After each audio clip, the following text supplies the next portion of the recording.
I think part of what I had to convince people was that I'm not just a media person. I did a lot of other things in MLB, but at the same time, that baseball experience working with Commissioner Manfred in the departments that he let me oversee just really created like a new portfolio for me. Most influential people in the sport talking about the sport globally.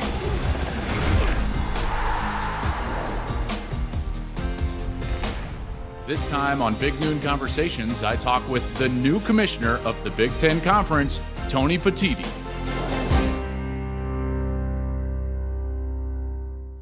All right, we welcome the new Big Ten Commissioner, Tony Petitti. Thank you so much for joining us, man. Good to be here. Thank you. Absolutely. And we broke out the good scenery here for you. Yeah, this is pretty good. A couple months on the job, we thought we'd give you the good background. I appreciate that. That's where I'll start. This is brand new. For you, Commissioner of the Big Ten, and it is a legacy position. There's no doubt. I'll just start by asking you, what drew you to the position? Getting, I don't want to say back into it, but into this role. What is it about this role that intrigued you? Yeah, when I got the first call from the search firm that was working on this to see if I had some interest, I was sort of surprised to get the call, and at the same time really intrigued by it. And I felt like it was a long shot when you're talking about a job as big as this one, with the type of people that would come forward to be interested.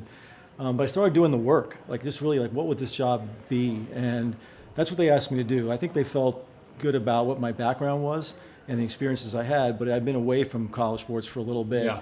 Even though I'd worked on it a lot in the beginning part of my career. So that was sort of the combination of all those things. And then when I started doing the preparation, I was really loved it, actually. I spent time talking to people that were, in and around college athletics, people that I trusted, that I was close to back in the day. And, and looking at the challenges and the opportunity, and then just being associated with something as important as the Big Ten. Sure. It was really hard not to give it my full effort. And that's what I did. I sort of treated it like, let me just go all in and see what happens. If I end up being the right person, that'll be great. If not, it was worth all the preparation. What's interesting is I think that everybody loves different aspects of intercollegiate athletics, and for me it's obviously specific to college football. Mm-hmm. There's so many things I love about college football, and even some of the challenges I think are amazing opportunities that we're going to face, and we'll get into that over the course of our conversation. But I'm interested, during your work, you're prepping, you're talking with people. Was there anything specifically that just drew you? You're like, man, this I picture myself loving this about specifically college football. Yeah, I think it was a combination of things. Like, first, it's just having been in MLB and being part of an organization, we're dealing with multiple teams, multiple owners. I felt there was a lot of analogies to what the Big Ten does for its member institutions. Sure. So I felt good about the everyday and just being involved in college athletics and what it means for student athletes. But then the other part of it, to be really, when I started thinking about it, it's such an important crossroads, and the challenges are so big. And when you're at an organization that's really important, that means a lot to a lot of people, that's at a point in time where you can have a meaningful impact to try to create change and lasting tradition and build on everything great before, that's pretty exciting. It's hard to not get excited about that type of an opportunity. And it was sort of that moment when I realized, hey, it's not just running the league every day. These are sort of really big issues that are going to shape the future, and we got to preserve what's great about college athletics for student athletes. I just felt like I really wanted to be a part of that, and I was hoping in some way, hopefully, over time I'll be able to contribute in a meaningful way as whatever the next future is. I mean, personally, I think that your position, maybe one other, maybe two other in the entire sport, are real legacy positions. Mm-hmm. Not just for you personally, but I'm talking about the entire sport. Mm-hmm. Because of the crossroads of some of the issues that we'll talk about, the opportunity to shape those. Mm-hmm. Is there one that you're really eager to help shape?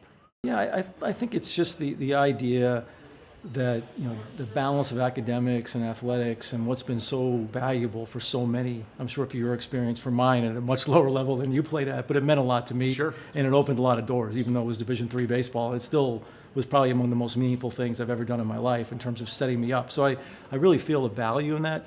So I think it's that model and just trying to preserve what's been really important for everybody. It does not mean that things aren't changing for student athletes, that benefits don't change over time. Of course they do. But I do think at its core, what's at the core of it is so important and so valuable that we have to remember that and try to do things to protect that. I'm always interested in, when you talk with someone that's going into a big position, And obviously, like the president always has like the first 100 days. This is what I'm going to do in office, and you're in a lot of ways in a position like that for this conference, and in some ways like that for the sport. Are there things, and let's start with, I don't want to ask you too big of a question, specifically internal for the conference that you really want to focus on and nail in the first 100 days? Yeah, that's a great question. I think the first thing is just the staffing and how the conference office interacts with the member institutions, making sure that we're running on all cylinders, that we're best in class, that the conference office is doing what the members need, that we have that relationship of trust, and the athletic directors, SWAs, faculty reps, and of course the presidents and chancellors that I work for, that we're all on the same page and working hard, and there's total confidence in what we're doing at the conference level. And so getting that right early on was really important, and looking at the functions and where we need to be stronger, what the challenges are, and making sure we have the best athletes in every position like you would on any team. Sure. And so I think that's the way I looked at it. First is that internal, setting it up, because the more that we have great depth there and strength, the more it'll free me up and senior staff to deal with some of the bigger issues, right? So you got to do the basics. And look, we have USC and UCLA coming in. That's a new challenge for staff, and we got to make sure that we're ready to do that in the best way.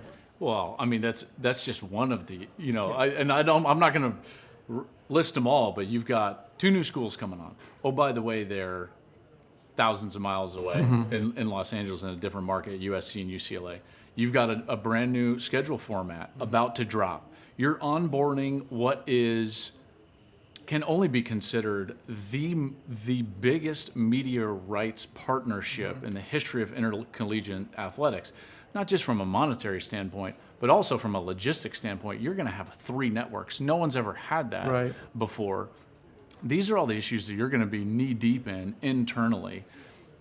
How has your history as a television executive, MLB Network, CBS, ABC, going to help you through those issues? Yeah, I think, in terms of leading organizations and trying to react, I think everything that you pointed out, while it's a challenge, it's also an incredible opportunity, right? So the positive is the other side. You think about, hey, these are challenges. It's going to take a lot of work and a lot of creative and new thinking. But at the same time, the opportunity is just through the roof in terms of what we can accomplish if we do these things well, and I'm confident that we will. I think I really point to the MLB experience, because I think a lot of what I learned there in terms of at MLB, 30 owners, 30 team presidents, 30 GMs, 30 baseball ops, 30 ticketing staffs, and you're working collectively in the central office to make sure all those things are best for everybody, and the balance between teams that look very different that have to compete with each other every day. So it's different markets, revenue. Same thing here. So when you look at that, I think that's part of that. So when I look at all those challenges together, I see tremendous opportunity. My own experience, I think, really on the MLB level, when I was fortunate to do not only media, but do the other pieces of the job that I had, that I touched upon many departments away from media, that was probably the most valuable experience for me in trying to expanding out and giving me hopefully the right set of skills to do this. But and I think that was part of the process. Look, to be clear, I think part of what I had to convince people was that I'm not just a media person. I did a lot of other things in MLB, and so. But when you look at I can do logistics. I can do other things. But they see that, and that comes through the resume. And I'm proud of that. Don't get me wrong. Sure. I loved every second of the business that you were in, that we were in together. I love it. But at the same time, that baseball experience working with Commissioner Manfred in the departments that he let me oversee just really created like a new portfolio for me. I'm interested from your perspective. Everyone's been talking about, like the SEC unveiled their league schedule, and the Big Ten did something similar, and you started to see like, okay, this is the direction people are going to go in order to try to drive a lot of different things: success, more valuable inventory, all these things that are important for the relationship between the conference and the network side, whether it's Fox or CBS or NBC. When you look at the schedule that you guys have settled upon, how much of it was to try to drive the most valuable inventory and the most competitive games, into valuable time slots and networks? Yeah, look, there's no doubt that the media drives a lot of that in terms of, creating value and generating the value in the contract that we have. And that decision predates me to go to 9 conference games, which you're referring to. Yeah. But I will say it's doing something else that's really important. When you when you want to be a league, I think being cohesive, seeing teams as frequently as you can see them, and that's the great thing about the format that was chosen and it's going to be implemented is that in every 2 years you'll see everybody, and if you come to a Big Ten campus in 4 years you'll play home and away against everybody, and I think that repetition is important when you're integrating USC and UCLA to really connect everybody to start seeing teams more frequently. I think it's better. Look, and the quality of those conference games is great, and so it's going to be challenging. And I think, but what comes with that is making the case down the road and things like the CFP that our schedule, there's a gauntlet that our teams have to go through, and that should be valuable when you're evaluating the performance of any one Big Ten team to participate as an at-large team in the CFP. There's a narrative surrounding the sport, and your colleagues, and I sat with Greg Sankey, whom I respect, to no end, and he's become a great friend of mine. And he talks about the gauntlet that is the SEC. And I certainly agree with him to a certain extent. What I don't think has been afforded the Big Ten in particular is that same type of narrative. That's something that I feel like should be changing. Do you feel that way as well? And in particular, entering an era in which you're competing for playoff spots in an expanded playoff, and so you're trying to drive success just as much as any other conference. How can the Big Ten continue to compete with that narrative and hopefully break through in that mold? Yeah, I think one of the most important things is what you alluded to earlier was the network contracts, having 3 broadcast partners on Saturday. So this is a transition year for CBS. They'll have some SEC and some Big Ten, and the next year just Big Ten, mainly at 3:30. So when you look at that footprint and what the Big Ten is going to have on a Saturday and the amount of fans they're going to reach and national exposure, I think it's a game-changing type of moment. I mean, look, these are the Big Ten's powerful brands, great, rich history. A lot of the competitive things are cyclical, but in general, I think this new format and the way we're going to be programmed across these 3 really big, powerful networks is going to be a huge advantage for us, and it's going to help, only do one thing and raise the profile. So I'm really confident that, we have the right partners going forward to help do that. I think we have the, great coaches and the student athletes. So it's all going to come together, and I'm really excited about, seeing that take place. This year is kind of a bridge year, right? SC and UCLA don't come until the following season, but we'll get there fully in 24-25. It'll be the second year of the new configuration on TV, and I think, if you're a Big Ten fan, I think you're going to love what you see, in this new format. Okay, so that's just a small part of what you're going to tackle internally.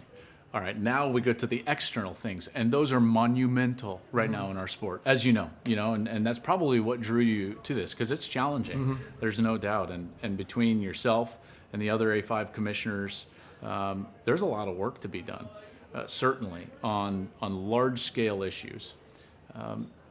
To list them off, NIL, transfer portal, guardrails around those. What does the postseason really look like, in particular in 26 and beyond, when it really changes, right? We're going to expand, but when it really becomes something that we can shape, all the people in college football, what does that look like? What does the calendar look like for coaches? What are all these things? So when you sit there and listen, that can be like a fire hose to anybody. Certainly a new commissioner who's trying to onboard all the things that you were talking about internally. Take me through maybe like your first 100 days and how you want to position yourself and the conference within the national conversation of those issues that we deal with. Yeah, I think the first thing you do is you start with relationships, right? I need to build those relationships with the other A5 commissioners and with the NCAA office with Charlie Baker as well. So I think a big part of the first 60, 75 days so far for me is doing just that, spending time. And they've been great as a group, spent a lot of time with each of them individually and together. And I think to do and address some of the issues that you're alluding to, we need to do that collectively, right? These are really big issues that are challenges that are going to take collaboration to address. Like, no conference is big enough to do this by themselves. Doesn't mean that you can't take leadership positions. Of course you can. And we will do that at the Big Ten, but at the same time, we're going to need to collaborate and work together and figure out where the best ideas are coming from, because you can't, one conference. Look, it's a really unique thing. Like in MLB, it's one organization. The NFL is one organization. All the teams are collectively it's nimble, right? It's just one entity that that deals with all these issues. Here we've got that we all compete against each other. We have different media contracts, a lot of differences, but at the core, we're doing the same thing. And we're competing together, so we've got to come together on those issues that impact all of us. See, I think that's going to be your most difficult task, candidly, because in this sport, we operate in silos. And that's just the way it's built, right? You know, like, and I would tell Greg the same thing, and Brett the same thing. Brett Yormark, Big 12 commissioner, or George Kolovkov, Pac-12, or Jim Phillips in the ACC. I'll tell you the same thing. It's like, at some point, you know, when the rubber meets the road, you work for the Big Ten presidents. Correct. Greg works for the SEC presidents. And I think what has been missing in college football is the collaboration, is an overarching view of the sport. This goal of yours to work cohesively to make the sport better, do you think you can do it? I think the first thing I'll say is that I think everybody agrees that we need to do it. So that's the first step in trying to come together, right? But getting them out of the silo, that's the tough part. You got to understand you need to do it. And I feel really confident that the other A5, they really feel like we need to do this together. So there's no doubt about that. I feel it early on. I'm assuming it'll continue and only grow in terms of spending more time together. So I think that's there. I think, again, you got to go back and figure out like what things you do that are, it's highly competitive, obviously, on the field, and, you know, wins and all that matter the most. But at the same time, you know, we need one ecosystem that we all can thrive in together, because we do compete in that system. So it's got to be fair across for everybody. And so I feel I'm just going to be optimistic that we can work together. Now, optimistic about working together versus, you know, what kind of results you can get are two different things. But, you know, I feel good that there's a real belief that working together is something that we have to do. And listen, I don't think anyone really understands transfer portal and NIL because it's, you know, it's so new and so malleable. But what I do think people understand, you in particular, because of your history, I mean, you were involved in the initial BCS, right? I mean, like you've been in both sides of made for TV events, right? You know, postseasons and different types of deals. So the expanded playoff, I think that's the moment, the point where everyone can say, okay, we understand what's best for the sport overall.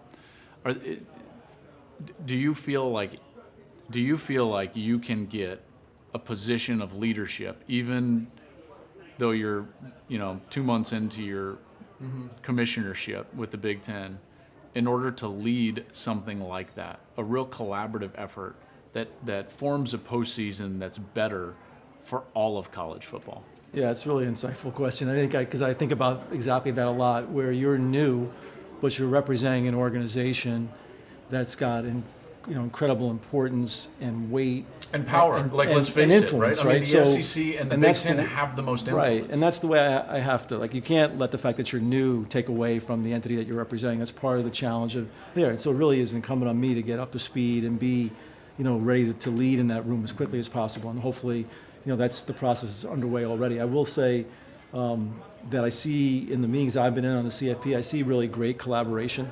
Doesn't mean that the interests are all always aligned, right? Ultimately, right? Because, you know, again, it's pretty competitive, but I do see it, and I think what you're talking about is exactly right. Like, you know, being new, but at the same time understanding who we represent and how important and influential that organization is when you're talking about the Big Ten. So, you know, I think that's the way I have to carry myself, right? Despite how new I am. Can you give us an example? Because I'm sure you have many of like your past involvements from the television side of creating, you know, things like the BCS or anything. Can you remember a relationship or a moment that was profound, not only on the sport but on you? Yeah, I think it goes back to, I think the BCS is a great place to sort of go back and think about that question. You know, for me, you know, when we were doing the BCS, so we weren't even calling it the BCS when we were working on it. I'm not sure what we were calling it. It was just a bowl project, basically, at ABC. So, you know, we had to try to figure out a way to get the Big Ten and the Pac-10 at the time to leave the Rose Bowl, and that was not easy. And you got some young guy from New York telling the Big Ten and the Pac-10 they need to leave the Rose Bowl. So it wasn't, you know, it took a little bit of time. But the one thing that was really interesting about the process was we had lost the SEC to CBS at ABC, and Commissioner Kramer drove that decision to leave the CFA and get a national deal at CBS with the Big East at the time. Yes. They were sharing CBS at 3:30.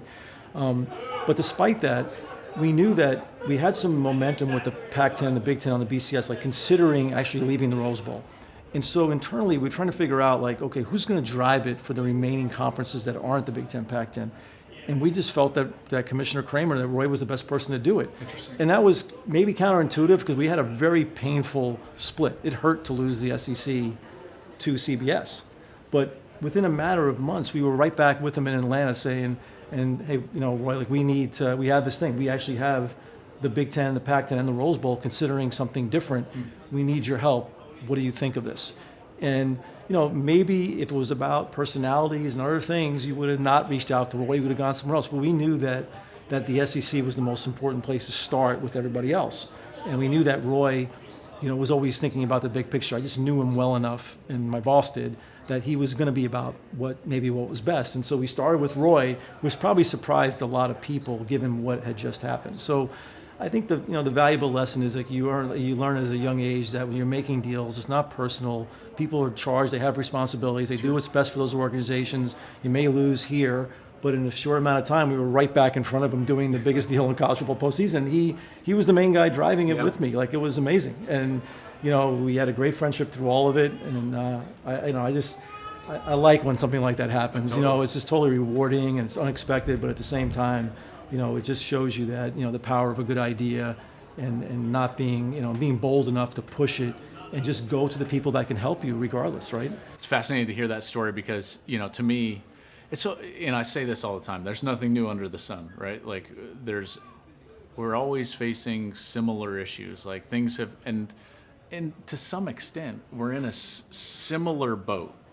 Not specific to the Pac-10 and the Big Ten having to leave the Rose Bowl, but now all of a sudden there is a strain between bowls and what a postseason could look like, right? I mean, that's just the long and the short of it. Everyone knows that. Everyone knows it. There is a strain right now between what is the postseason and what is the relationship with bowl partners.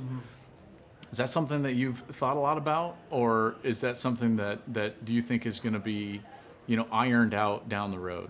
I think our coaches, administrators would tell you that the bowls are still incredibly important in the ecosystem, and we should be doing things to try to make sure that system is preserved around this expanded playoff. It doesn't mean it won't be different. It doesn't mean it might look slightly different. But at the end of the day, I think there's enough opportunities, enough good football teams, and there's enough interest where people still want to watch at that time of year. So I think those things will drive it. It has evolved a lot over the years. Whether there are other conference tie-ins and how you create matchups around it and, who survives going forward and how many, time will tell all of that. But there's real interest, I can tell you from the Big Ten's perspective, to support that system as hard as we can and to make them successful. Because look, it's done by volunteers and these markets. It's not an easy undertaking. People give up their time to provide opportunities to student athletes. It's a pretty remarkable thing what happens, and you've experienced it. Like when you see how much pride there is when you go to a game, regardless of how big the game actually is in terms of its profile. It takes a lot of work, and there's a lot of dedicated people. So there's great value in that, and you'd hate to lose that. Not only the reward for the players, but also the development of the program, with the extra practices. There's so much that I love about the bowl system, and yet I know, at least deep in my heart, and I'm not saying that you have to answer this. This is just my opinion. I don't think the bowls can live in the playoff. Not in any real way. And the reason I feel that way is because in order to protect the regular season, which I think is really important in college football, is we have to incentivize the best teams to continue to play hard throughout the end of the regular season, which means buys and home games. And bringing some of that postseason, the expanded playoff, to campus, I think is really vital moving forward. Now, I don't know if that's going to happen or not. You don't have to tell me it is or it isn't, but that's where the strain comes in. What happens to those bowls that maybe don't fall in there? So that's something that I'm very interested in. Yeah, the one point I'll pick up on there is just the importance of the regular season. I think, one of the great things about the BCS, and it was probably unintended, it really made these regular season matchups do or die because you were just funneling down to two teams in the BCS era that had a chance to play for the national championship. Even with the four, it's still really difficult. Like every loss, and that creates just so much interest in the regular season. You have matchups that could happen early in the season, whether they're non-conference games, late in the season matchups. Can you get in with two? Can you get in with one? Do you have to go undefeated? It just creates tremendous interest, and you don't want to. It's just different. And so that, I think 12 will definitely preserve that and have that value. Maybe just more teams will be in the mix, actually expand it. But that's just that kind of like art in terms of balancing your regular season with your postseason. And I think 12 will do that. But that's where college football has really benefited from the BCS to the four, is just how important those regular season games are. They're do or die. and maintaining that for the top end, while also, because we did this whole on the show, and all of our listeners will know this. Down the stretch last year, I said, okay, who's in it for the 4 team? And it was like, well, there's really 7 teams still in it that could make it. All right, who would still be in it with a chance in an expanded 12 team? It was 31 at one point, with a couple weeks left. And I thought to myself, man, engaging fan bases on that scale is going to be really important. But the challenge will be to maintain the importance for the top 4, the top 5, that know that they're going to be in there, and how do you incentivize them in their conference championship? Because your conference championship game needs to be valuable. Correct. Yeah, you're playing, in the format with 12, you're theoretically playing for a bye if you win the conference championship, and then, getting in whether you, where you fit, whether you win, whether you're the loser of that game, and how you perform. So you're right. I think that's the key thing, is that creating like tiers of incentive. Sure. Right? That's when a postseason format works really well, when you reward certain performance. So that if you do X, you get this benefit, right? And then if you're just below that, this is what you get, right? And then the last guys are all fighting to get in, right? And they're just happy to be in and having a chance to compete. So that's like a perfect playoff system when you were able to accomplish all of that, right? You create tiered incentives. People fight through the regular season. They know what the prize is. They're fighting really hard. They got to win a Big Ten championship, number one. That's really important to us, playing hard for the Big Ten championship. And then from there, that unlocks what you can do and giving you some advantage in the college football playoff system. And I've told all of you at home, if you attach that home game to it, you can see I'm lobbying here right in front of you. Last thing I'll ask you, and this one is just about how you're going to go about the fall, because I'm sure you want to get to campuses. Are you going to wait till the season to do that, get to some games? Yeah, I have this ambitious plan that I'm going to try to get to every camp. If the coaches will have me in the summer. Fall camp. Yeah, try to go in August and get out and watch practice and tour facilities. Yeah. When there's, maybe a little more time and not getting in the way on a game day. Yeah. When you're going to be walking on the field, people are going about their business. So, I'm looking forward to doing that as a way of getting on campus and seeing practices and meeting the coaches and staffs personally, and seeing other coaches who happen to be on campus in the summer as well. So, I'm excited about that. Then in the fall, just get to games. Not just football. Obviously, we've got a lot going on in the Big Ten. So, I'll be across many sports, but.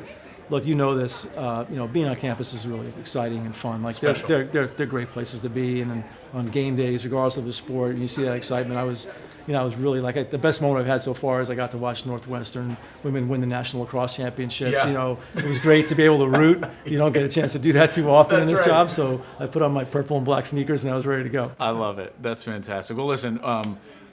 Everyone knows, we value, the Big Ten relationship. Really good to sit down with you. Hopefully this is the first of many conversations. I hope so. As we continue to try to shape college football, a sport we all love, moving forward into the future. Appreciate your time, Tony. Thank you so much.